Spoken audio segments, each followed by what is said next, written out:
Hello, Raine. Hi. How are you doing? I'm good.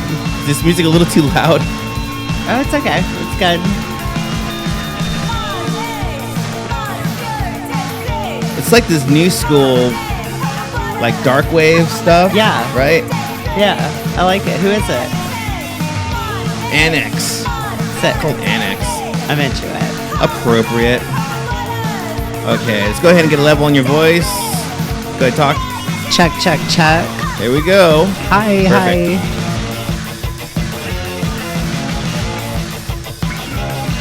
Sweet. Thank you, Annex.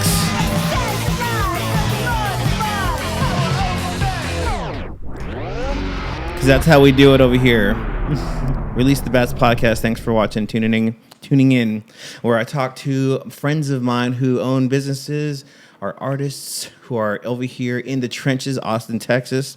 We just came off the heels, fresh off the heels of possibly of Austin being an epicenter for the coronavirus, whatever the thing is. Yeah. You know what? I have mixed feelings. Raine Hopper, my guest. I'm Raine Hopper. Hi. She's awesome. She's a sweetheart. She runs Sundays, DAZE, correct? DAZE. Yeah. Right there by End of an Ear. They have some, not all vegan dishes, correct? Yeah, well, we Is have it all or no? the one location at Indiveneer Records is that was our original spot, and we started selling real chicken and a vegan chicken sandwich, and we opened our second location. It's all vegan, and that's kind of the direction we're going. But yeah, we do still serve a meat option. So, What prompted that? the meat option? Yeah. Well, Are you yourself vegan? So I'm not actually vegan. Okay. But the way I got started on all this was, first of all, like a little bit closer. 10 years or so in the service industry. Uh-huh. And then I kind of always just wanted to work for myself. And eventually, when the whole Chick-fil-A thing came out, that they were, supporting anti-LGBTQ movements, right. I couldn't eat there anymore. And that was one of my favorite fast food options. And I was just like, I'm not going to, participate in that. But I really missed the sandwich, and there wasn't really other options for that. So the initial inspiration was just to have a queer friendly sandwich that, was supporting causes, or at least supporting the community, giving people an option that they don't have to purchase from Chick-fil-A. So that was the conception of it all. And when I started, telling friends hey, I might do this food truck. Well, most of my friends are vegan. And so naturally they're like, well, what can I eat there? And I just on the spot made it up. I was like, oh, I'm going to make a vegan chicken sandwich. Did you get any investors? No.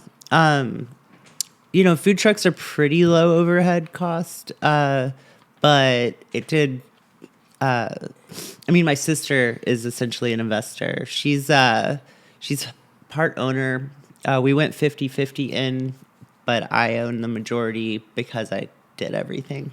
She doesn't actually work for the company. She just kind of put in her money, and I consult with her for things like, hey, what do you think about this or that? And but it was essentially just the two of us purchasing our first truck. I spent 2 years kind of writing the business plan, saving money, and got the first one open.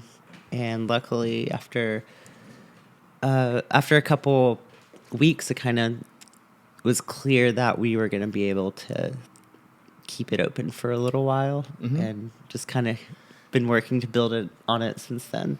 Right on. That's cool. I'll be honest with you. I had the last guest I had on here. We were cracking jokes about the Chick-fil-A thing. Oh yeah. Because it felt to me like on the outside from not from really even from a distance, because I have a lot of friends in the queer community. And some of them don't care. Yeah, Some no, of for them sure. don't care at all. Some of them are like, you know what it is? I got some friends in the LGBT community that are straight Christian and stuff like that. So, I come from my family. Is that weird? You hear this? What? What is that? The sound outside? That's just outside. These are awesome microphones, by the way. Yeah, they're Anyways, sick. Yeah, these are good. Yeah. So I come from a conservative family. My family, I grew up like super hardcore Christian. Same. It was awful. I'm telling you. But I came away from that. I broke away from that when I was 21 or something like that. Started reading a lot of philosophy. Started realizing that it wasn't Christ that first talked about a soul outside the body and that whole thing. And it just inverted my world and it turned me upside down. And after I read the truth, I was like, I can't be on board with this religion shit anymore. But the idea of God, because I feel God, the idea of God and my relationship with God, doesn't have anything to do with the religious stuff. And I've said it before. I'll say it again a million. I'll continue to say it. Is I feel like organized religion in and of itself has hijacked our spirituality.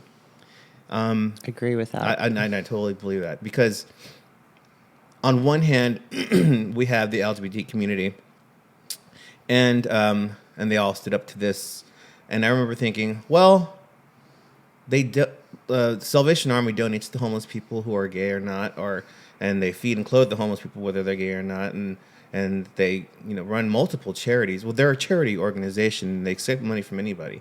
And I think what it was Chick-fil-A guys were contributing money to that. And because of the conservative doctrine that's basically woven into that religion, it's like the idea of marriage between man and a woman is man and a woman.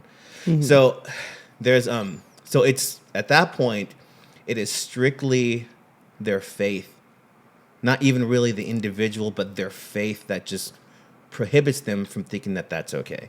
And that I get. Sure. So that I get. And I thought it was kind of funny because I remember a friend of mine cracked a joke a while back. They're like, "Oh my God, we conquered gay rights with a chicken sandwich, man. We beat the chicken sandwich. It's awesome." And I thought it was pretty funny because he's a gay guy himself and he was making fun of it. Right. He shot your buddy. Maybe I'll take his last name out. Maybe I shouldn't have said that. Anyways, so yeah, my buddy. Anyways, and we had a little chuckle about it, but it's a serious thing to consider. I think it's really cool that you decided to take it one step further and just create your own place where people could feel comfortable going and getting a chicken sandwich. Yeah, well, and that's what it's about. It's not about like taking down Chick-fil-A, but it's about, I didn't want to go there anymore. And it doesn't. That's called integrity. Your integrity was preventing you. This is capitalism. Like, we don't really, there's no ethical consumption under capitalism. So, it's not like my issue with going there isn't thinking that me boycotting them is going to make a difference in the world. It was more about it feels gross to go there makes a difference in your world. Exactly. That's undermining my own integrity about it. And for me, it would I didn't want to do that. And I knew I wasn't alone in that. And that you're not totally. There would be other people who would support it. And also, I kind of think I do it better personally. So I've eaten the food at your place. Your food is amazing. Thank you. If you haven't gone to her food truck, you got to check it out. While we are on the queer topic, stuff like that, you yourself, you're trans, correct? Trans woman. Yes. And I think that's awesome. I think you and I had to talk one day. We're at 13th floor. We did. We were having drinks and we're had a couple drinks. Yeah. I had explained to you that my aunt, when I was growing up, my aunt, Angie, I didn't even really know she was trans until she passed. Wow.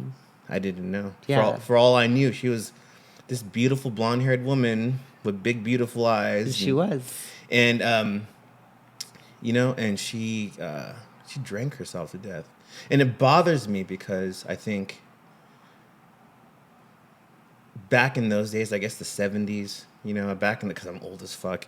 Back in those days, I think, like, how hard could it have been for her to have to survive without having anybody really to talk to? Yeah. It was a very different time. Completely. And often I think, well, maybe if there were the resources there, maybe she'd still be with us. I don't want to talk about it, but it bothers me. But, excuse me. And I do have a trans cousin, Mari Sol, and I've known her my whole life. So I grew up, none of this stuff was alien to me, ever. It's never been, I've always known it to be true. Yeah. Just like in recent years, but my take on it feels like it's a spiritual thing. Is this chair too low? Hold on. You're taller than me. It feels like it's a spiritual thing for me. I feel like, have you ever met, I got a friend of mine named Brandy, and she is white. She's got red hair, white, big green eyes. And when you talk to her, you're talking to a black person. She's like hood. Sure. And she's badass. She's cool. But I think, like, it's because I'm on some spiritual shit. I feel like it's possible that there's feminine souls that can go into the wrong container, or male souls, vice versa. Like, I don't think, like, that's just my take on it, my own spirituality, what I believe, what God has created. And honestly, if you think about it, like, evolutionary, I feel it's like a glimpse in the future. Like, the future, like, that's... Humans are still evolving. Completely. Absolutely. Trans folks are the little blip from what's coming. We're certainly socially evolving, and I can't speak on the transracial thing because I don't know about so that's what it seemed like to me. Like, but I definitely feel like if you're a person, say a white person that is raised in a culture around people of color, that's the world you know and that's the world you come from. I mean, there's this Bill Nye quote about the science behind race is that there is no science to it. There's no biological difference between people of color or another. It's just culture. It's culture, and it's a skin color, and that doesn't make us different species. You know, race is just color, and so I think mostly I want to stay away from really that conversation. But as far as the spirituality of being trans, I do think there's a sense to that because, you know, you have intersex people who are born with essentially both genitals. And really? Yeah. I've only heard of that. Is some people with both genitals? Yeah. Wow, yeah. That's heavy. Or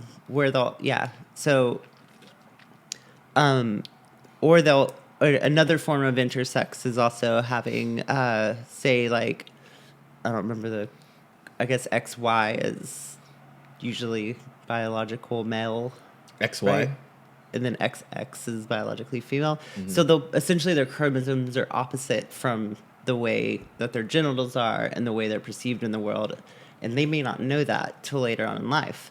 A lot of times what will happen with intersex children is when they're born, from years ago, they would start performing surgeries at birth because they're like, you have to choose it. Either if you want your child to grow up. Hold on, wait. Back up. They're telling their parents when their child is born, they have to choose whether it's a boy or a girl if they want them to grow up in society and have a place in the world.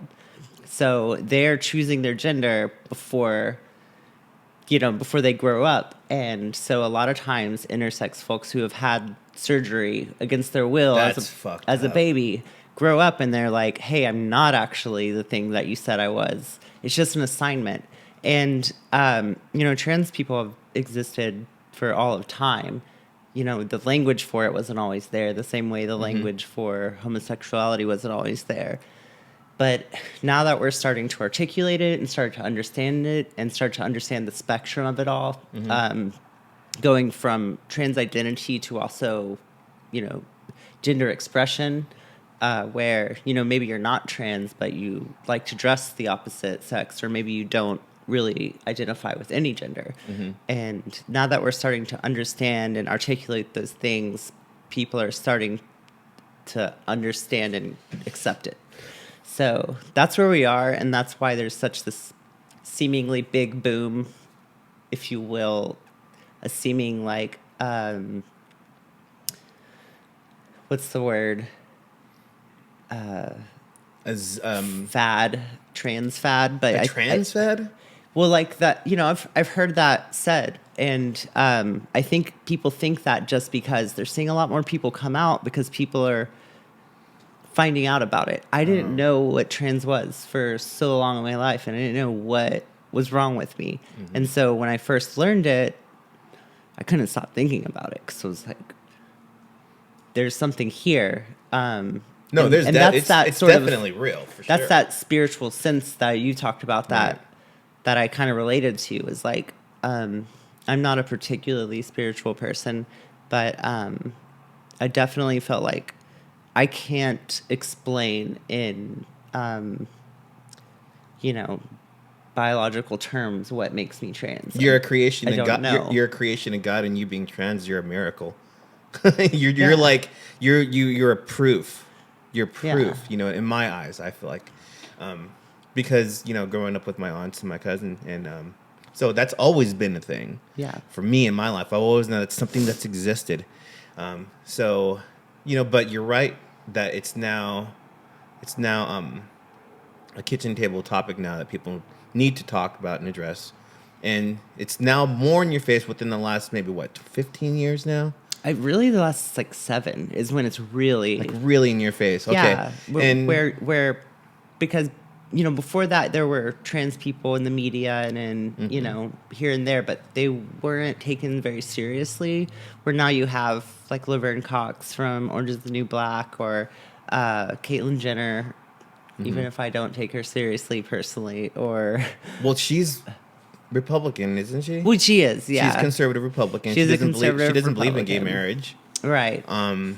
And yeah, I hear what you're saying. It's kind of a shame to have her as a spokesperson for all trans people, and her politics don't really align with She's kind of like our own. she's sort of like casting a shadow. Well, she's right? filthy rich, and so she'll never know the struggle of, you know, trans women who aren't and don't have, you know, the money and fame to be on the cover of Vanity Fair to or be whatever. accepted. Yeah, Right. the surgery, the makeup artist, like all those things that, like, she can't really know the struggle. And in the same light, like, I can't really know the struggle of a trans person of color because that's not my experience. And I agree with you 100%. because 100%. this is the truth of it is that, like, me being white privilege is so powerful that, like, white people don't experience the same amount of murder and violence as trans people of color, and that's racism, you know. So those two things combined are the real, like, most vulnerable part of the community, and that's really where I want to see the focus put. It's like a brand new thing that's like just come to light. Like I guess you said, like within the last 6-7 years, and this is something relatively new, and it's going to take years. It's going to take years for people to become familiar with it. I guess my son goes to this. He goes to this elementary school. It's a kindergarten, and one day he comes home. And he tells me the name of this person, this kid. I forgot the name, and it's probably better I forgot the name, but tells me the name, and it's a strange name. And he goes, "She's black," and I was like, "Oh yeah, she's cool. Yeah, black people, they're there." And he goes, "But she's a girl. But he was a boy, but he's a girl. So we call him a girl, but he's a boy. So boys can be girls." And I looked at him, and then I was like, "Okay." He feels like a girl, but because he's just a kid, he's trying to figure this stuff out. So I'm trying to like Guide. navigate this without confusing him. Yeah. And I said, hey, she dresses like a girl. We treat her like a girl. Everybody's different, and that's okay. She's a girl. That's okay. Yeah. That's what it is, and that's okay. All right? That's okay. Yeah. And that goes for everything. Like, do you know Jesse? He works at Wheatsville. He plays for, oh my God, he's going to hate me for not remembering his name. Day Eater. No. He plays for a band called Day Eater. He know doesn't the have band. it. He was born without a hand. But he Okay. plays guitar because I guess he's got like some muscles there that help him play. Cool. Anyways, yeah, he's supposed to be on here. He kind of flaked the last 2 times, but Oh. whatever, Jesse. So anyways, we go over there. And then one day my son just says, hey, he doesn't have a hand. What happened to his hand? Mm-hmm. And Jesse says, I was born without a hand. And my son just looks at him, and I looked at my kid, and I'm like, we're all different, right? And what do I say about that? And my son goes, it's okay, we're all different. I'm like, all right. That's good parenting. That's what it is. No, that's what you got to show these kids. Yeah. You got to show them that things... But just accept people. Yeah, people are different, and that's okay. And you want to know where it started? My dad, I love this dude. You and I have talked about this already. Mm-hmm. The pain that, or just the frustration, the pure frustration he's put me through. But he refuses to stop saying the N-word around my kid. Mm. He says things like a wetback around my kid. He says things like, my dad's just an old Mexican bitter man. And in my opinion, he's just confused. It's to the point where I don't even know how this guy is my dad.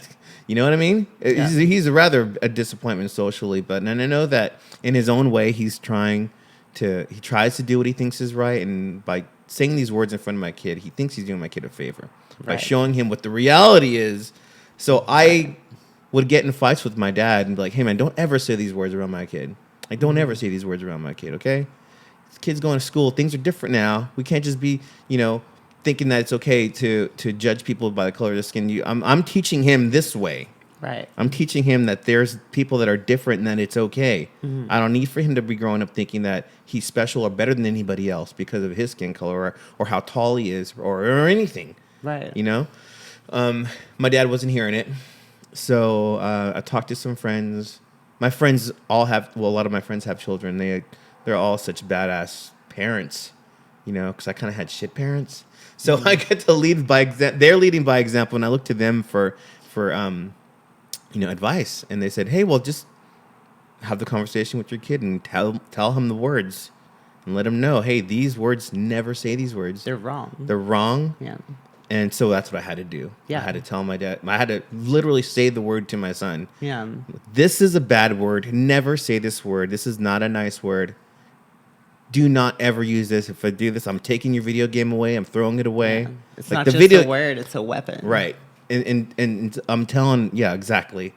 And it's basically, I couldn't get my dad to stop saying these words, so I had to tell my son and teach him better. So since my son would listen to me, so now whenever we're in the car, we're going anywhere, my dad starts saying stupid shit.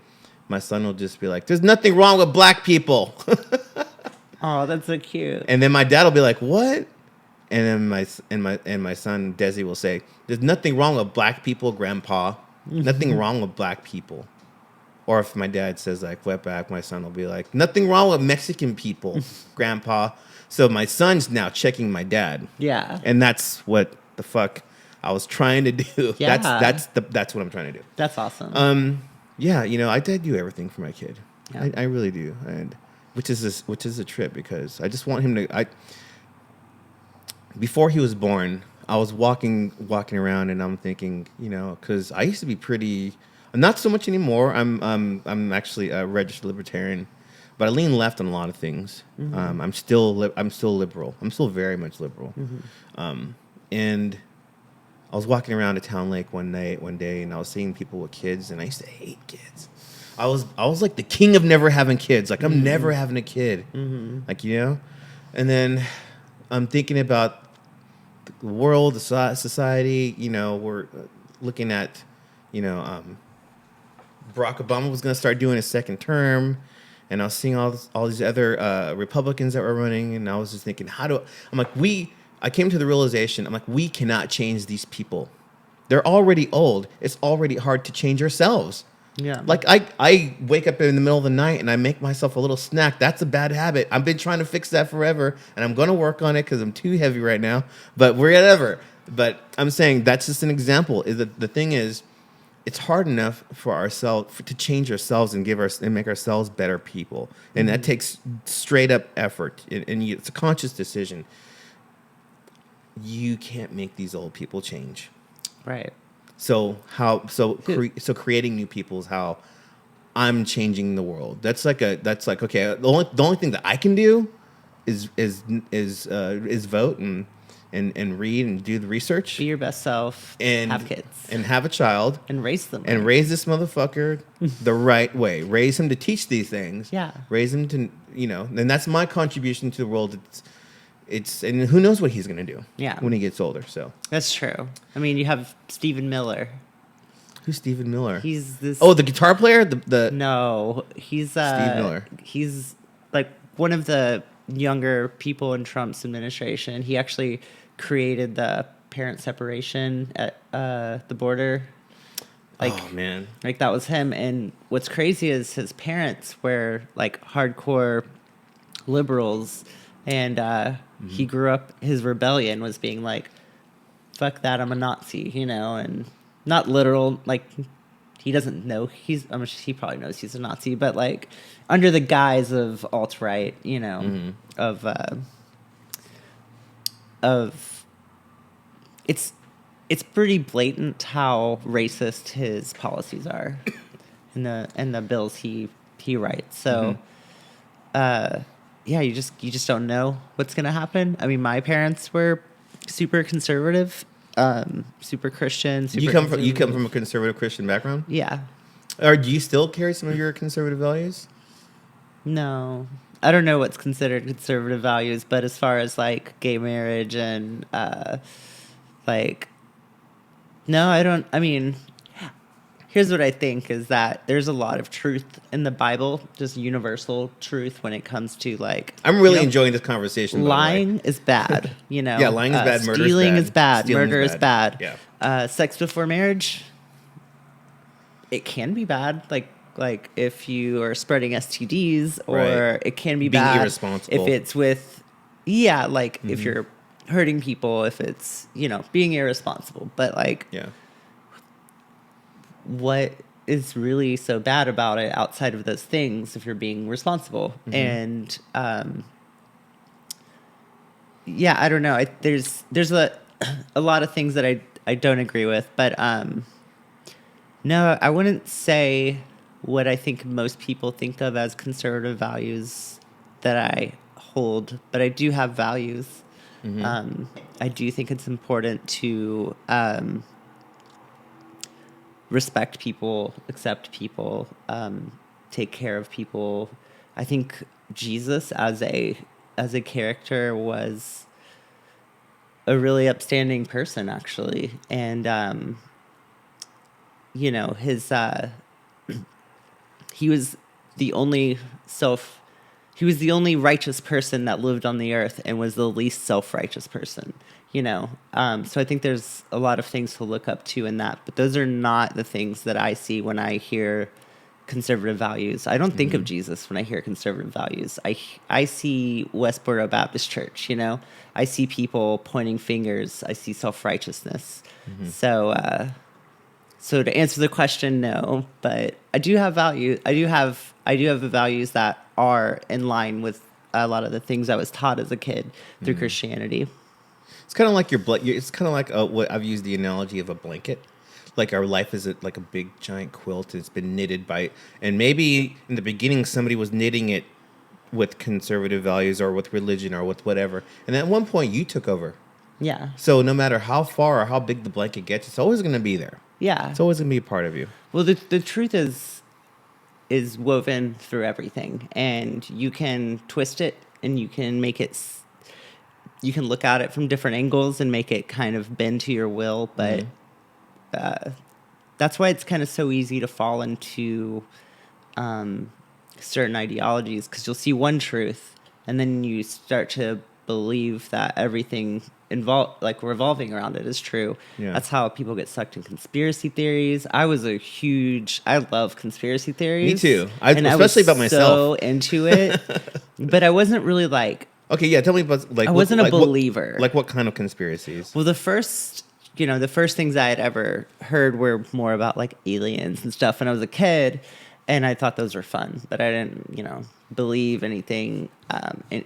But when the first thing I was introduced to is Loose Change, the 9/11 documentary. I haven't seen that. I've heard of it though. I know. It was this like viral, sensation. It came out in like 2004, 2005, and it was this huge conspiracy about how questioning the true events of 9/11 and how they believed it was an inside job and all that. And there's interesting things that still have not really been publicly answered, that are classified, that I think are legitimately give concern and question to things.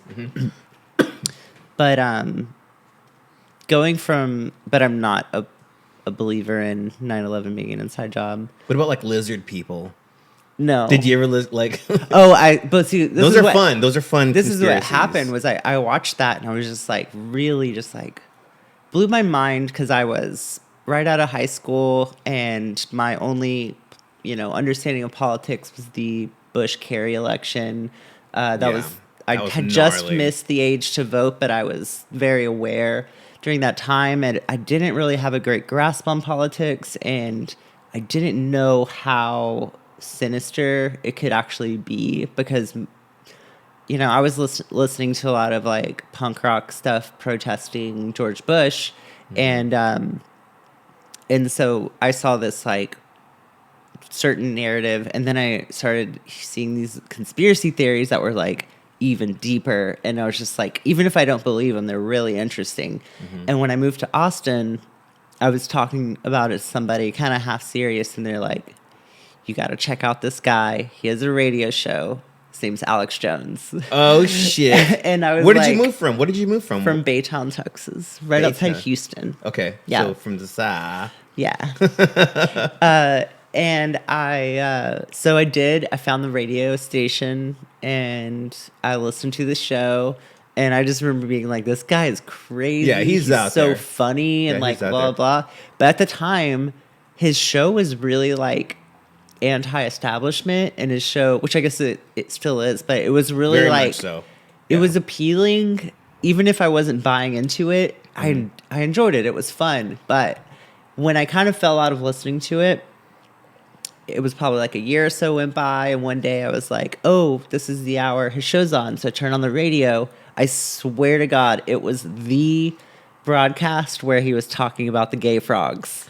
Oh. The waters are turning the freaking frogs gay. And I heard that, and I was just like, this is not what I remembered. Like this, like I remember him having these like really crazy things, but it was never. I'm trying to think. It was never putting gay people in this like, this light of like we've been turned into gay people. Like, how about the one he said like people like the world elites like to drink the blood of virgin babies because because the blood has like X amount of some kind of chemical, and they caught to stay young forever. Yeah, and they caught like some dude on a plane with a bunch, like who was that? Like a vice. Oh my God, the guy from Florida. What's his name? No, I forgot. Anyways, but yeah, that's when I was like, whoa, bro. What are you talking about, bro? Like I was like, some of the shit was out there. It was so far, and that's when I was kind of like, okay, this is just straight up entertainment. But I did like the stuff like he had to say on UFOs and interdimensional beings. I thought that was really cool. Yeah. Yeah, and then the whole thing with Sandy Hook, man, fuck him for saying that. That was like I had already kind of distanced myself from it, but after that, it was just like, dude, somebody put this guy down. He doesn't need to. Well, I saw the videos of Alex Jones's. Oh yeah. Yeah. I saw the videos of some of Alex Jones's followers were videotaping themselves going to the parents of these people whose children had been killed. Yeah. And they were harassing them. And that's when I was like, Alex Jones, he needs to, I remember thinking, he needs to do something about this. He needs to say, nah, just kidding. Or maybe there was a shooting. Because that was his whole thing, was it was all fake. Right. And when I saw this, and the people were just like near tears telling him to get off my property. And the guy's just like, they're on the phone. What are you going to do? We know that you did it. And it was just like some fucking meathead just bothering these poor people. And that's when I knew something was wrong. And of course, you know what? About 5 months later, they banned him. The Cosmo Pizza pedophile ring. There was a conspiracy theory. Guy runs in there with a gun, trying to like save the kids, and everyone's eating pizza. Like, what the fuck? Yeah. There's no kids there. There's no pedophile ring. It was pretty wild. Yeah, they totally kicked him off of all the platforms, didn't they? Yeah. Alex Jones got kicked off. It's kind of awesome. I never see him anymore. I got a friend of mine that used to be a producer for Alex Jones. The studio is just right down the road, right off of 71. Yeah, like Burleson or something. Yep. No, though this is yeah, you're right. Yeah, it's right down there. I don't know exactly where, but I forgot the name of that street. Anyways, yeah, I was really into like the that there was a guy named David Icke or Ike, right? David Icke, and he was a real reptilian person. Oh my God, he went hard on the reptile stuff, and for like maybe a good 30 seconds, I was freaked out. But then I was like, wait a minute, there's no fucking no lizard people. That was in the the center difference. of the earth. And what I was saying earlier was like one truth, and you know that's true, and you look it up, and you're like, that's true. And next thing you know, they're saying other things, and you're like, well, that's probably true. And then next thing you know, you're like, not sure what's true. And that's kind of where I stopped following Alex Jones, is when I realized like I wasn't believing what he was saying, but it was also messing with what I did believe in. And I needed to stop thinking of things in those terms, because once you start questioning everything, nothing is anything. Yeah, like there's no reality. You can have an existential crisis. Yeah, absolutely. Seriously, you really could. I almost did with like the whole hologram thing. I went hard. Okay, so I've seen ghosts before, and you know, like I said, I do have a relationship with God, and I believe that I have angels watching over me, and I got spirit guides, what I call them, spirit guides, and but when I got into like that whole like this could be a hologram, that really freaked me out. I was like, what if it is? What if that is? And then like what if? And then I started thinking like, what if like acid and mushrooms was like a way to hack the system? So like you can see what's really there. You can see what's really there. You know what I'm saying? Have you ever smoked DMT? I'm not trying to go off on some Joe Rogan shit. I'd love to. Really? Okay. That's the one thing I've always wanted to do that I never got to. Okay, first thing, it's super expensive. Yeah. It's like $70 or $80 a gram. But I got it like, man, this was in 2012. 2012, I was hanging out with a friend of mine named Chris, and I was dating a girl at the time named V, and my roommate. So all four of us were just having a Sunday fun day. We went to Maria's Tacos and just drank a ton of margaritas. On the way back, I got a 6-pack. I got a thing of champagne. We're drinking at my house, which is, you know, we're just, holy shit, that sucks. I just spilled this all over my leg. Anyways, and so, and then my friend goes, hey, do you want to smoke some DMT? And then I said, dude, I've always wanted to smoke some DMT. Are you serious? He goes, my friend over there off of Anderson, he just texted me right now and says he got some. You want to go in on it? And I was like, shh, dude. And of course, I got a good buzz on me. So I'm like, I'll fucking do anything. You know what I mean? So yeah. We drove down there, got the DMT. It looked just like, you know, white powder. More crystally, though. And he was already had smoked it a bunch. My friend Chris, he'd smoked it a bunch. And he says, okay, man, so here's what's going to happen. We got like basically a crack pipe. So we put it in like this little glass pipe. And he heated it up and all the smoke went into the stem. He put his finger on the end of the stem to hold the smoke in. And he's looking at me and he goes, all right, so this is what's going to happen. You're going to inhale it, and you have to inhale as much as you can. in your lungs, as much as you can get in there. It's going to taste really bad. It's going to taste really bad, like burnt plastic. He's like, but hold it in as long as you, as much as you can, for as long as you can. And I was like, all right, cool. And I reached my hand out to grab it. He goes, no, you can't hold it. I'm like, why? He's like, because you're not gonna be here anymore. You're not gonna be here anymore. And then I was like, okay. So I sat back in a chair just like this, like little cheap, office chair. Yeah. And I leaned back, and the girl that I was dating, she was sitting on this side. My roommate was over there on another stupid chair. My friend Chris is right here, sitting on a table. And he goes, all right, you ready? It's going to taste really bad, just letting you know. And I was like, okay, cool. And then, so he puts it up to my lips, and he goes, go. And I was like, and then he goes, it was just like that fast. I went, and then by like that third cough, he looks at me and he goes, see, I told you it was going to taste. And like, there was like this, like that part of the Matrix where they put that thing in him, and then, like all like this to the mirror, right? Yes, he turns into like this, and it's like coming out of his mouth. That sound, like that sound, that's what it sounded like, but far away, and it got so loud, it was shaking everything. And my friend Doug, who was there, I look at Doug, and he's leaning into me, and he's just like, "How is it, man? Is it cool?" And I just remember looked at him, and then I was like, there is no way that you're gonna be ready for this. And as I was saying it, like this big, like cloud of red Legos, like we're all just like a cloud of red Legos in Lego form. It was saying the words in like white words in a Lego cloud coming out of my mouth, like 3D. Oh my god! And then I was like, oh, and I sat back. And I could just hear over and over. See, I told you, dude, it's going to taste really bad. I told you, dude, it's going to taste really bad. I told you, dude, it's going to taste really bad. I told you. And it was just like, dude, and just like, and then I looked around, and then like everything just became like this grid of like little tiny Lego blocks. And each block was just like dripping. Every one was like dripping from everything I could see. And everything dripped away. Reality as I knew it had dripped away in the form of little tiny Legos. Like geometrical Legos, like squares. And then before you know it, I'm going down this insanely massive, like kaleidoscope, like tunnel. And it was massive. It was huge. And I was right in the middle of it. And I was going like the speed of light or faster even. And these big like geometrical shapes that were making up the kaleidoscope were crazy ass colors that were really sharp, that were really fast, and within the colors you could see like detailed like geometrical patterns in them.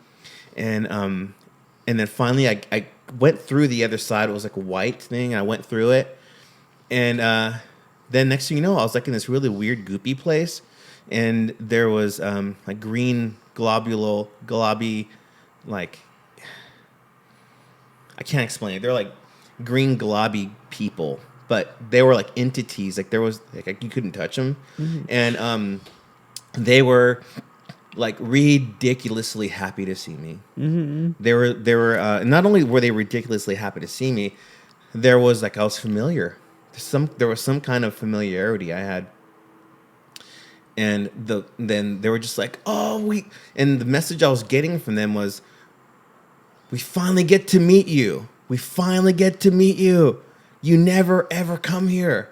This is awesome. This is great. This is great. You don't belong here right now, but you are here, and this is amazing. Like, that's like they're talking to me like that. And then next thing you know, there was like this woman, and she got close to me, and she had like this crazy like veil. And then she had this big, giant, crazy psychedelic headdress. And her skin, you could tell she was like a really beautiful woman. And she was something like very reptilian about her skin. She was something very reptilian about her. Also, something oddly sexual, but not like in an arousing way. But there was like a sense of like sexuality there. And she was talking to me, directly to me, in two separate voices in either one of my ears. And they were like, it was like a whispery language, like So one voice is telling me something in this ear, and the other ear is going stop, stop, stop, stop, stop, stop, stop. And I was able to understand, and she was giving me, she was telling me things like, you are eternally loved. You're never alone. You are more amazing than you can ever imagine. You are beautiful. We've always been here. We'll always be here. You're never alone. You're eternally loved. And the feeling that I had, like I could feel like her hands, even though she was in front of me, I could feel her hands on the back of my head, and she was just like rubbing her hands through my hair. And the only way I could describe it was like if you were like 5 years old and you woke up in the middle of a night from a terrible nightmare, and then you ran to your mom's room and jumped in bed with her between her and your dad, or and she put her arms around you to make you feel safe. Like that's how it felt. Wow. It was like that crazy, just like pure safeness and comfort. Yeah. And that lasted for a while, and then before I knew it, like pieces of my living room were just coming back like in blocks, like a block, like boom. I'm like, oh, there's a block. There's part of my room, and then dunk, and then more of them, and then my friends were there.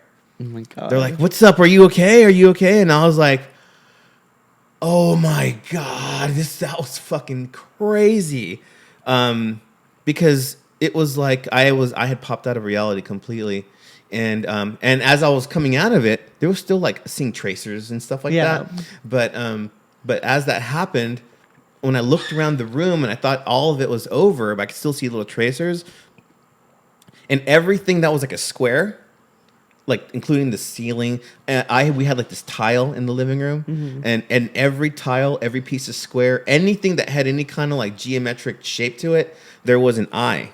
Like an eye, like that was on fire, like the Hindu eye. Yeah. You know what I'm saying? Yeah. Like the Hindu eye, and it was, and they were just all just staring, ceiling everywhere. I would look everywhere at my, like I think I looked at just anything that was basically a square. Yeah. There was an eye in it, and there was everywhere. And the feeling that I had. Oh, and the girl that I was dating, she had a dog, it was a little Pomeranian dog, and this dog was called Whiskey, and but she called him Little Dog, and Little Dog was jumping all over me, and he was like, and I was like, this dog is a miracle. And then I was like, it felt like I had gotten into a car wreck, a very horrible car wreck, and I could have, where I should have been dead, but I was alive, and I was so happy to be Grateful. alive. Everything. Wow. For even like days after, I would even say a couple of weeks after, it was like ripples. The experience was so profound. And the reason why I smoked it was because a friend of mine had passed away in 2011. And I thought, well, maybe if I smoke DMT, maybe I'll go see him, you know, because he had died of a heroin overdose, and him and I weren't really on good terms. Yeah, he died, and I didn't get a chance to square that away. You needed to reconcile. I wanted to. I think we already reconciled, though. He came to me in a dream. But, you know, it was awesome. But it was something so heavy. There's like my spirit is telling me, okay, you don't need to do that again. You've already seen it, and it exists. Yeah. It's crazy. And it was just like a tattoo, like a lot of times people ask me like, well, what made you get that tattoo? I'm like, I don't know. It just came to me. Yeah. Like that feeling with DMT, it just came to me. All of a sudden, oh, my friend's got some DMT. Oh, cool, we did it. And it hasn't come to me since. Yeah. And I feel like, okay, well, that's all I really needed. And it made me look at myself, because after, like, the next day I went to work, and then after work I went to the gym, and I was sitting on a treadmill just running for like an hour. I used to be in really good shape.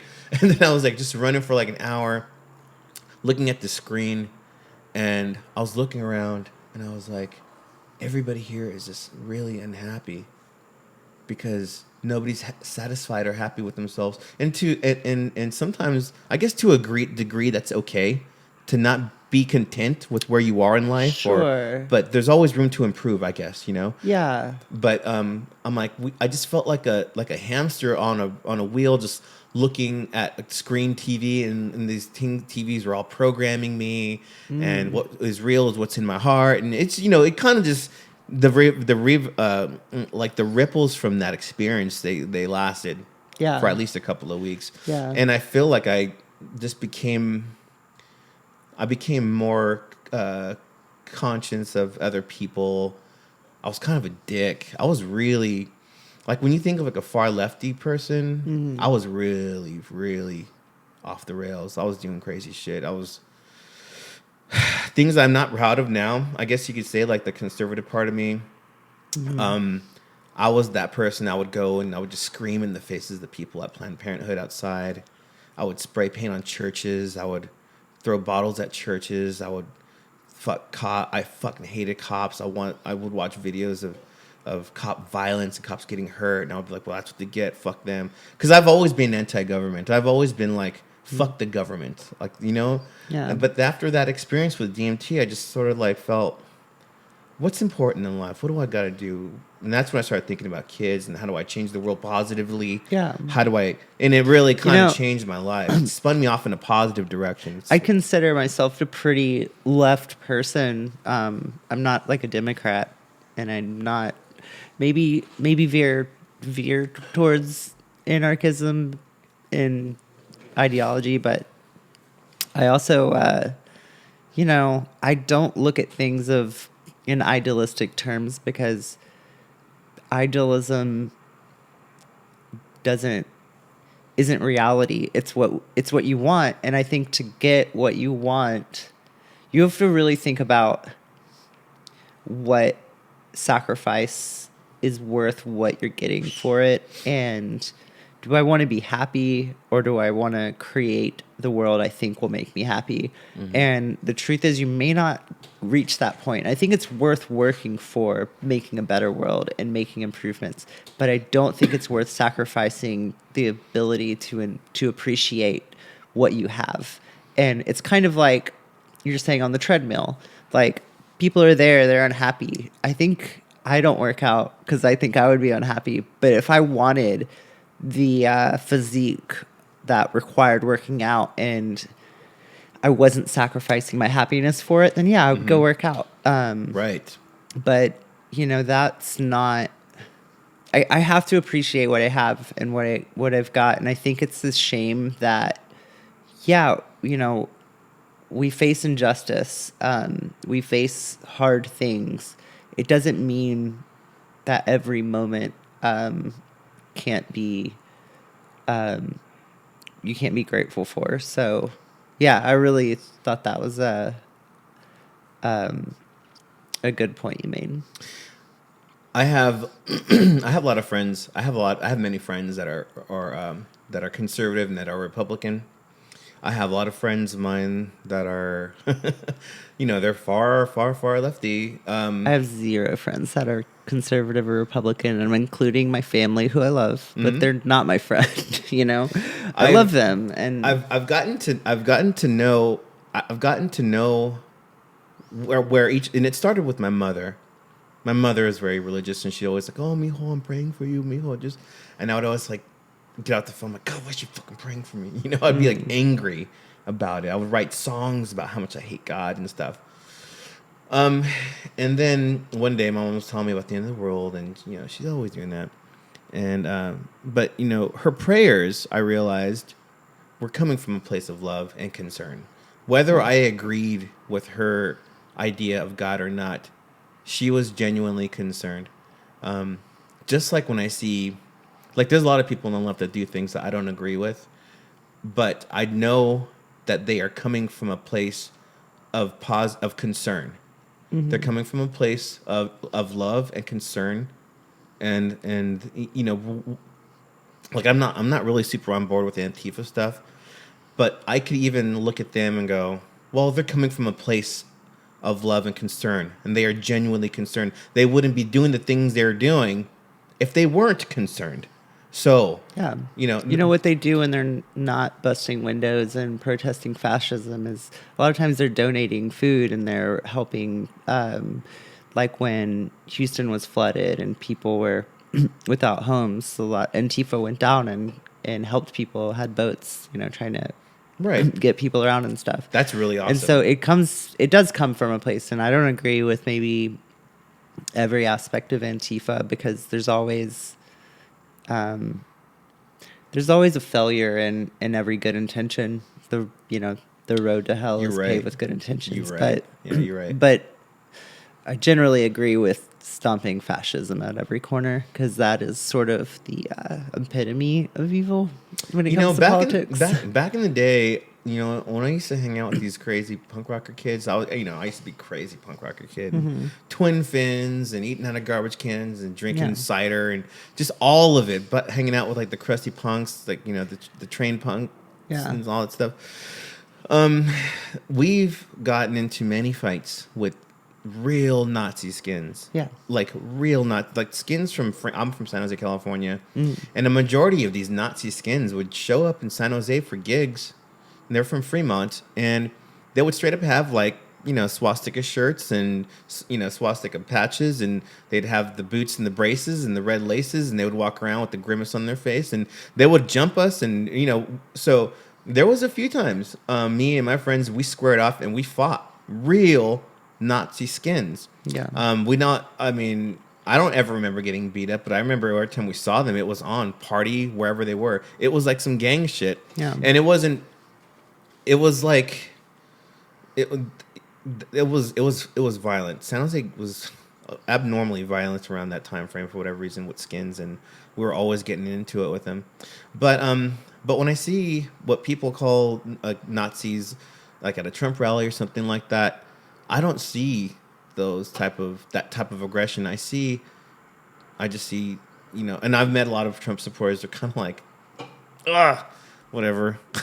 They think Trump is fucking God, and that's just insane to me. Mm-hmm. That's insane to me. Mm-hmm. The guy's a man. He says, "But hey, I don't know, but they're not Nazi skins." That. Yeah, I think there's well, that's the thing about say like in the Hitler's. The Nazi Party of Germany was that most Nazis didn't necessarily agree with the ideology entirely, but they took issue with some of the things that they agreed with. They found one truth and then they followed him because he was going to fix that one thing for them. And next thing they know, they are exterminating an entire race of people. Yeah, they took it to the next level. I think when you see the guys with the Charlottesville with the torches. Yeah, those are Nazis. Those are Nazis. Nazis. And when you see... straight up. When you see people who are supporting Trump and they may say, I don't have problems with Mexicans, but they don't have a problem with separating... They don't have a problem exploiting the cheap labor. They don't have a problem with exploiting cheap labor. Yeah. Yeah, absolutely. No, I totally agree. I totally agree with that. So yeah, when I see Trump supporters, I don't. It's kind of like in the Matrix. Let's go back to the Matrix. Ooh. When they're in the when they're in the Matrix, they're like, if the Agent Smith or one of the agents takes over a human, they kill the human. Well, the human dies, but they have to kill them because it's a sacrifice they have to make because it's either them or the agent, right? Right. And so, these are people that I want to save as much as anybody, but if they're becoming an agent of, fascism, then they're kind of becoming collateral damage unless you can change them, unless you can, I really think that. I really think that just people need to communicate more. Mm-hmm. Like I'm sure, you're a very reasonable person. You're level-headed. I try to be. You're one of my favorite people, honestly. Oh, thanks. Yeah. And you're doing your job. You're working. You're responsible. You got and Hey, A little bit. we do as much as I was within our 2 power. hours late today. No, you weren't. You were supposed to be I here kept at 2. pushing the You time. were an hour late. I was an hour and 20 minutes late. It's okay. It's a Sunday. Yeah, I did my best, but I had to do work stuff, and then it was like, I feel like if some of these folks would just sit down and just talk.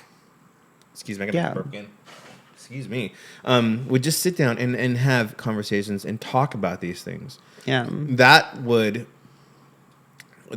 solve a lot of the issues, or not solve, but at least get people on the same page. But there's a lot of people that are just not interested in talking, and the people that are not interested in talking, it's like waking up and taking your vitamin anger every day. Right. It's like that's not healthy for you. Well, It's not helping. There's a anything. reality we have to live with that, like, unless we're trying to exterminate every human on Earth that has a different ideology than I do, then I'm going to always have to live in a world with people who don't believe I should exist.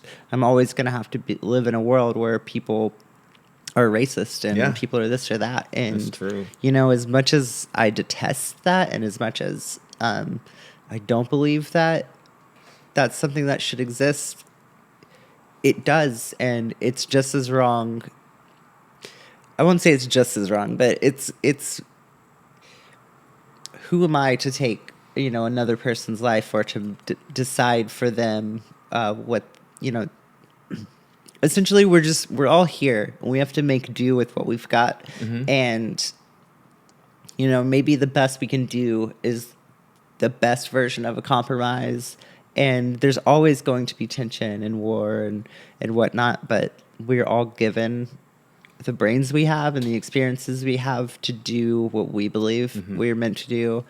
And as long as we're all sticking to that, we're not going to create a utopia, but we can get as close as we can. I agree with you with that, because there's always going to be racism, there's always going to be sexism. It's just constant work in progress. It's constant work in progress, and as long as people are just able to, or willing to talk about things, I think a lot of things would be just, for the most part, at least bring it down a notch. I really do think that. I feel like, like my friend, I had a friend of mine. He just thinks like all white people are racist, and I just don't believe that. I don't believe that. I don't think it's like I sort of do. You do? Well, no, I mean, not just like intrinsically, but like I'm not racist, but you grow up in a world in America where racism is systemic, where racism has been around so long. It's kind of like your dad from the 70s. Yeah. My dad was the same way. His father was like that. They're passing these things down, and even if I grew up with color blindness, that. Like, I watched Power Rangers, and they were multicultural, and I was like, race doesn't matter. And what I didn't understand, and what it took me a long time to understand, is that if you're not seeing the struggle Black people are going through, then you're not actually seeing them at all. And if you're not seeing the struggle and the privilege that I have as a white person, then I'm not really seeing people of color, and that's racism. And so, I think as a white person, maybe we are all racist, and we have to constantly battle that and constantly step up to recognizing our privilege. So I think maybe that's what he sees and is taking it as like all people are just intrinsically racist, which I think that's not a fair statement. But also, if it's coming from a person of color, I'm actually just not gonna. I feel like I don't. I'm gonna tell you. Okay, so when I was I'm gonna tell you a story really quick. When I was in high school, and I grew up in California, and I'm Native American and I'm Latino. My grandmother is from the Tigua tribe. That's right outside of El Paso in Isleta, and that's the tribe I belong to. I have a reservation there. I got a government card. Me and my family are all federally recognized. And growing up as a Latino in California, just basically meant we grew up in the ghetto, and we were gang culture. My whole family was in gangs. Cousins were in gangs. I got uncles that have done some really terrible things and ended up in prison and stuff. And gang fights and shit, stabbings, lowriders, the fucking whole thing. It's kind of like what I grew up in, a world of violence like that. Yeah. I grew up in a place where it was expected to me to not just hit the person that hit me, but make sure that I'm gonna fuck them up, kind of thing. Hit them harder. And it was, you're right, and it was I was sort of programmed to be this really violent, prideful person. And I ended up getting kicked out of a few high schools. I went to I got kicked out of a continuation school. I've been stabbed before. Just because, and I wasn't like in a gang, but I had that gang mentality. So when I was with my friends and shit would pop off, I was right there to just fucking squab with whoever. And I got in a lot of trouble for it. And some of those ghosts still haunt me till this day. If I go back to San Jose, there's still motherfuckers out there that if they know I'm in town, they come looking for me, kind of shit. Wow. So nothing I'm proud of, but after years of therapy and trying to figure out this shit, like why was I so short fused? Why was I so violent? Why was I? Because that's how my family programmed me, or at least my environment programmed me that way. And I didn't. I remember I was all proud of being Latino. And I was in high school. This is the story. So I was in high school, San Jose High. I had a friend of mine named Sergio, and he was the head of what was called what was it called? The Latino Culture Club or something like that. It was some club that was exclusively for Latinos. And they used to walk around with like the Mexican, necklaces and stuff, like the Mexico necklace. And I wanted to be part of the club. And then one day I saw Sergio at the grocery store across the street. And he comes up to me, he goes, "Hey man, are you hungry?" And I was like, "A little bit." And he goes, "Yeah, here's a couple of dollars. Go get some food." And I was like, "Oh, thanks." He goes, "Yeah, man, I'm leading." He's like, "Hey, you're Latino. I'm always gonna look out for you, man. We're like family." It's like, we're family. We gotta look out for each other, bro. And I was like, I'm feeling that. Yeah. That resonated with me because of me and my family.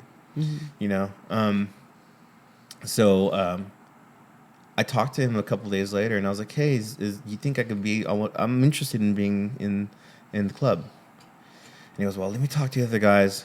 We'll figure it out. But yeah, you got my vouch for you, man. We'll get you in there. You be part of the club, man." And then I was, in high school, I was like some metalhead punk rocker kid. And so one day I was downtown with my punk rock friends, and I ran into Sergio was walking with the club. They were walking down the street, and Sergio comes up to me and goes, "Hey man, what's up? What are you doing?" And I was like, "Oh, nothing. Just hanging out with my friends." And he looks at the club. He's like, "Hey guys, this is the person I was telling you about. This is Ricardo, man. He's a Latino man, and he's born here in San Jose, and he grew up on the east side." And they all looked at me and they just laughed, and they said, "Latinos don't dress up like that. Latinos don't listen to that kind of music. Latinos don't do that." And then I just remember feeling so humiliated.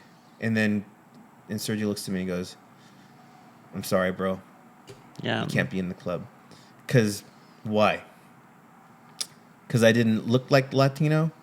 Right. I didn't act like a Latino. And they called me a coconut. I was white on the inside. And so I felt rejected. And then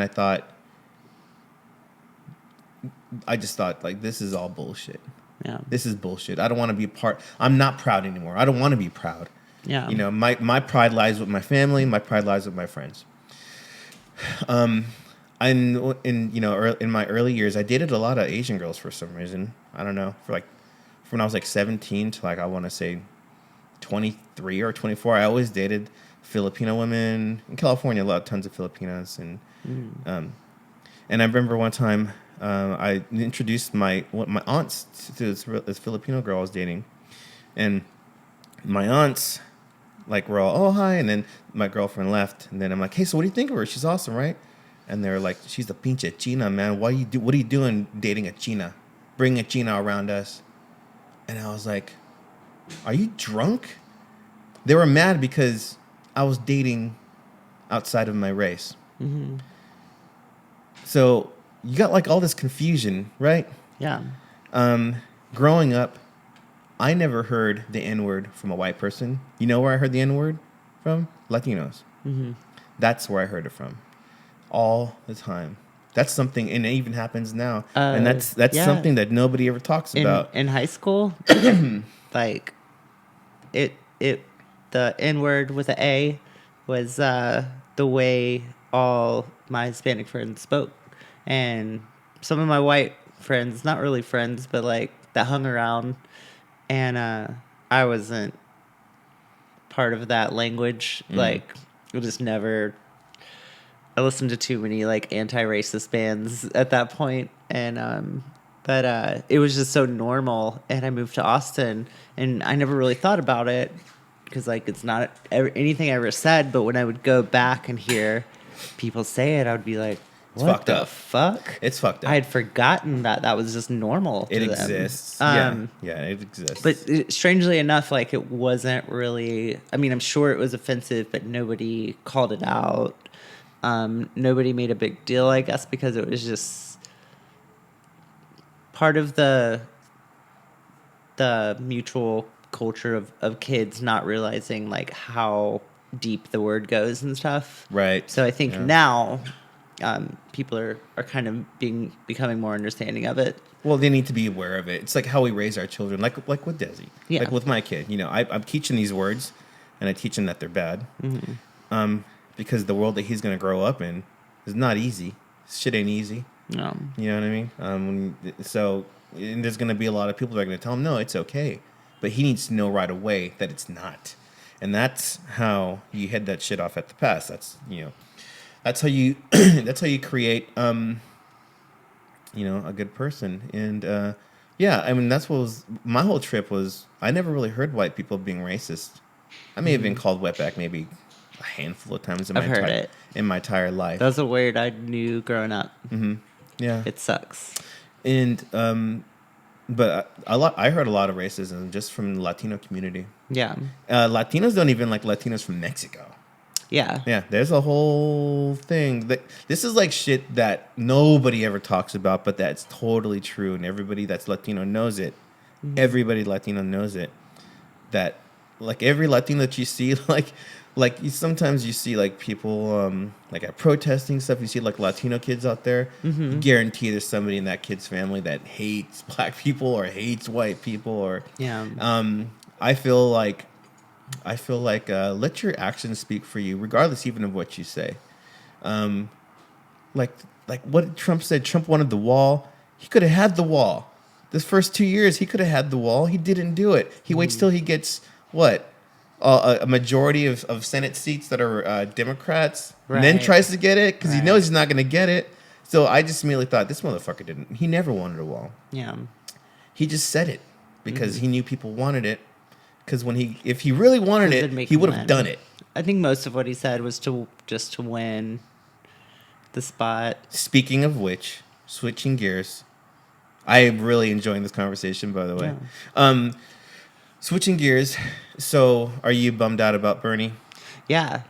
Well, it's not over yet, but you can still vote for Bernie. He's going to be on the ballot. Yeah. Well, I'm not.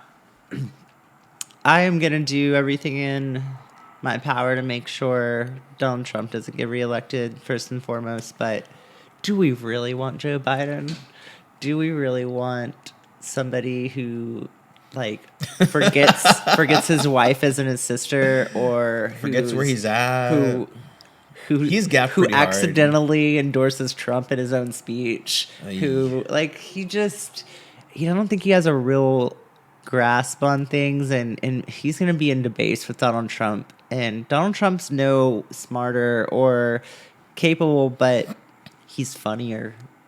He's wittier. He's gonna beat the hell out of him. He's gonna mop the floor with him, just because he's got charisma that Biden doesn't have. And I don't want to say one good word about Donald Trump, but I can say he has charisma, the worst kind, but he has it. In my opinion, he is by far the funniest Trump president we've had. And excuse me, and I know this because I have a lot of Republican friends, and from talking to them, I'm like, okay, like, I don't like Trump, but I am not consumed with hate for Trump. I'm just like, okay, he's the president, he became it.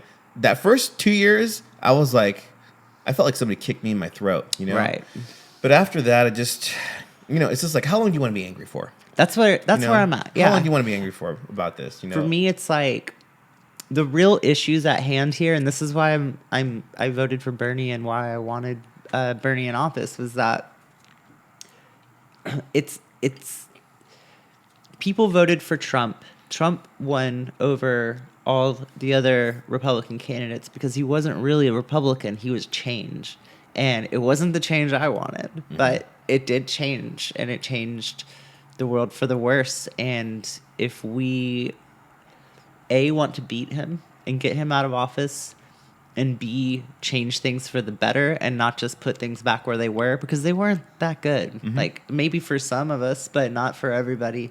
There's still plenty of people suffering. I don't want to just go back to where we were. I want to take 2 steps forward. Right. And that's why I wanted Bernie in there, and that's why I think he's the only person who can beat Trump.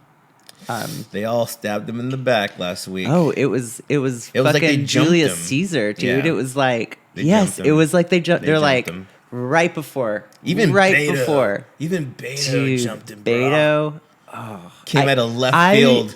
I honestly was hoping, because I didn't want him to run for president. I honestly was hoping he might, get off his high horse, knock his ego down a little bit, and then run for He did have a bit of an Senate. ego, did he? Run for Didn't he? Senate again. Yeah, because he almost beat Ted Cruz. Cruz, and it was impressive, and he had this national, For a good 6 everyone months. knew about him. 6 months, yeah. And, he immediately dropped out of the race because he just wasn't ready for it. But I thought, hey, Senate, he could do that again and he could win this time.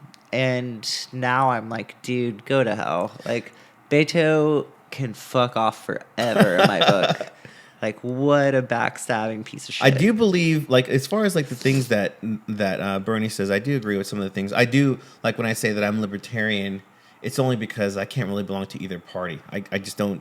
My politics have always been leave people alone and stay out of people's business. There was a time where I used the term libertarian. I didn't fully understand libertarianism. It's fuck the government forever. Yeah, That's which what is it why I'm more in line with anarchism than libertarianism. I lean left on the ideas that there should be government programs to assist people that need help. Right. That's sort of. That's pretty anti-libertarian, though. I know, but not. Yeah. I know it is. The welfare system, I'm on board with that. I believe in communities. I believe in people helping each other out. Street level helping the community. Anybody can go out there and give but money. There's to a the requirement of organization, which you could argue is a government. But I don't think government. Well, I don't have that strongly held opinions on government because it's not a simple topic. And no, it's not. I think you really. I didn't go to school for anything. Actually, I didn't go to school. Good, but fuck going into debt. You don't know. You don't need debt.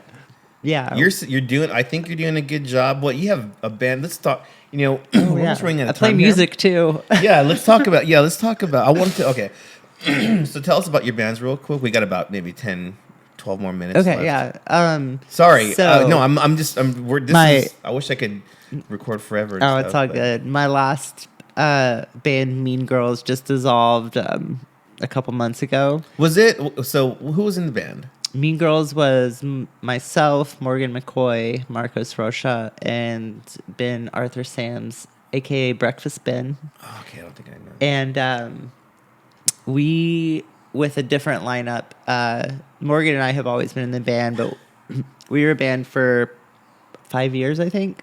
Put out 2 records, did some tours. I've seen the name around a lot. Yeah, it's probably the most quote-unquote successful. It's not successful, but I got the furthest with Mean Girls in any band If I've heard of it, it's successful. There you go. True. So then you have another. So that ended, and around that time is when I started making a solo record, which I wasn't. I released it myself. I didn't blow it out or anything. It was just sort of I did a thing. Mm-hmm. But now I'm starting to play shows and writing music for solo stuff. With the whole band, or do you have anybody backing you up, or just you? Oh, yeah, with the whole band. So it's still just I'm playing guitar and singing. Okay. Yeah. And I have a drummer, I have a celloist, and I'm about to have a bassist and a keyboardist join. Oh. So it's kind of weird. It's not as punk, but it's still in the territory. And then my other new band is called Spree. It's Chris and Ben. Marcos and Ben from Mean Girls, who are also in Love Web with Chris Lopez, and the three of them and myself are Spree, and we're making weird noise punk. That's awesome. Yeah, I'm working on I'm working on this like electronic project called Love Wave Trauma, and I'm using this MPK 225. It's just a MIDI controller. yeah, But you can do. I mean, it's running whatever sounds that are in Logic. Can I hit it? I'm not gonna make a sound. We could. No, it's We okay. could. I was just playing. Actually, we really could. Let's see here. Gonna do this. Oh, I can't do it while it's recording. Damn it. Oh, well, That's not good. I'm making some music with that. That thing's really cool. I'm buying another synth here. Oh my God, South by Southwest is canceled, and all my money, half my money's gone. And I already put like I put like $1,000. I'm buying like this $2,800 synthesizer. It's a Roland Phantom 6, and it's like I got a deal on it, and it was like 3 Gs. I got it for like $2,800, and this is money I'd been saving up forever because I wanted it so bad. So I walked in there, I put some money down on it. So now I'm married to buying it, and I was counting on South by so I could just like go in there and get it and then pay rent. And so I don't know how long it's gonna take now.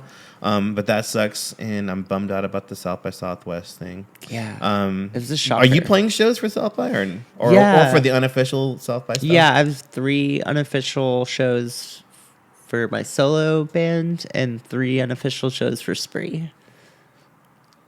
And you're doing the food truck. And the food truck, 2 of them. You are on top of it. I'm not on top of it. I think you but are. I'm doing my best. You got 6 shows. Yeah, you're working. It's South, scary. and it would be South by Southwest. Yeah. I'm trying to put together. I'm realizing that I suck at the keyboard. A lot of tutorials. Me too. But one thing I am noticing though, because I'm having a hard time writing music on the keyboard. So what I'm doing is I'm writing songs on the guitar that I want to sound the sound of the project, and then I'll record it here, and then I'll go there, and then I'll learn it on the keyboard. Yeah, absolutely. That's how I do it. Cause I've seen people just like my friend Conrad from Trail of Dead. He'll just be like, so I just start playing something really beautiful. I'm like, oh, that's cool. What is that? He's like, I don't know. I'm just messing around. Yeah. I'm like, it's like classically trained pianists. I can't do that. Yeah. I can't do that. So I got to write it on guitar, find something that's cool, write it to a beat, then go in here and then trick it out and twist it and then try to make it to sound like what I want to. I'm going to be having guest vocalists on it because I don't want to sing on it. I want to just write the music, write the lyrics, write the arrangement, the vocal arrangement, and then just pay people to come in and just sing it. Because I don't want to, like that band, that electronic band, Massive Attack. Yeah, they have different vocalists and stuff like that. Oh, cool! I didn't realize that. That's sort of like what I wanted to do. You don't like to sing? You don't like to sing? I love to sing. Woo! Wait, let me see. Can I do a little lick right now? Mm-hmm. Oh, woo! That sucked. The first half was great. Well, that's impressive control. I don't want to sing on it because I don't want it to sound like me. I feel like it'll sound too much like my rock band Firewalk with Me. Yeah. And I want it to be in a different entity. And I also think that if I get different local artists on it, that might make it a little cool and interesting and exclusive to Austin, which I'm all about. And I know things are changing, but we roll with the punches.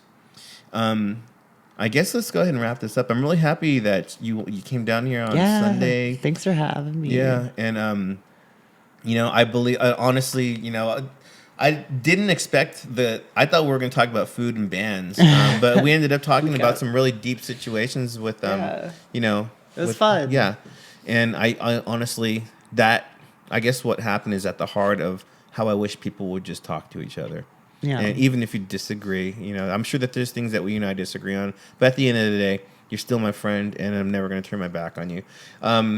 I still need to go check out your band. I always feel like, but I'm always working, and I hate my job. I hate it. Fair. It's fair. But I do have plans to just become a video editor, and I'm just going to be another 9-to-5 Joe at some point, and I'm not looking forward to it.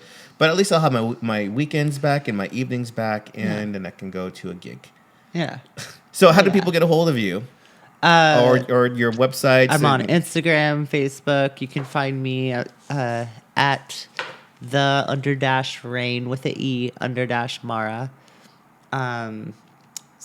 It's or my band Spree is at Spree is a band now. And then you can search us on Facebook or whatnot. And then we actually have a website for Sundays. It's sundaystx.com. Sundays. And you can actually tx.com. I'm looking at the website right now. It's beautiful. The food looks good. Oh yeah, there it is. Mm-hmm. There it is. And then we got right here. It's Spree is a band now at .bandcamp.com. You can go and check out some of the music there, as well as what's this? Rainmara.bandcamp. Rainmara.bandcamp. So yeah, I use my middle name for my artist name just to differentiate. Go eat at Sundays, you lazy bums. Yeah. Go eat at Sundays and get their what's the name of the vegan one? The vegan one's called the No Frickin' Chicken. NFC for short. No Frickin' Chicken. No Frickin' Chicken. That's awesome. I took a date there one time for food and it was awesome. David was working there, I believe, at that time. Okay, so yeah, go over there, support your local artists and support local businesses. Go check out Sundays, and I'm really happy that you came by. Yeah, thank you. Come here, give me a hug. It was fun. Okay, you take care of yourself. Be sure to go there and eat that food. SundaysTX.com. It's over there by End of an Ear, the food truck. And is there another food truck location? Yeah, on at Possum Park at 701 East 53rd Street. Sweet. You heard that. All right, y'all. Well, have a lovely day, and remember, be nice to yourself and be kind to others. Be kind to yourself and be kind to others. And listen to people, motherfuckers. All right, bye.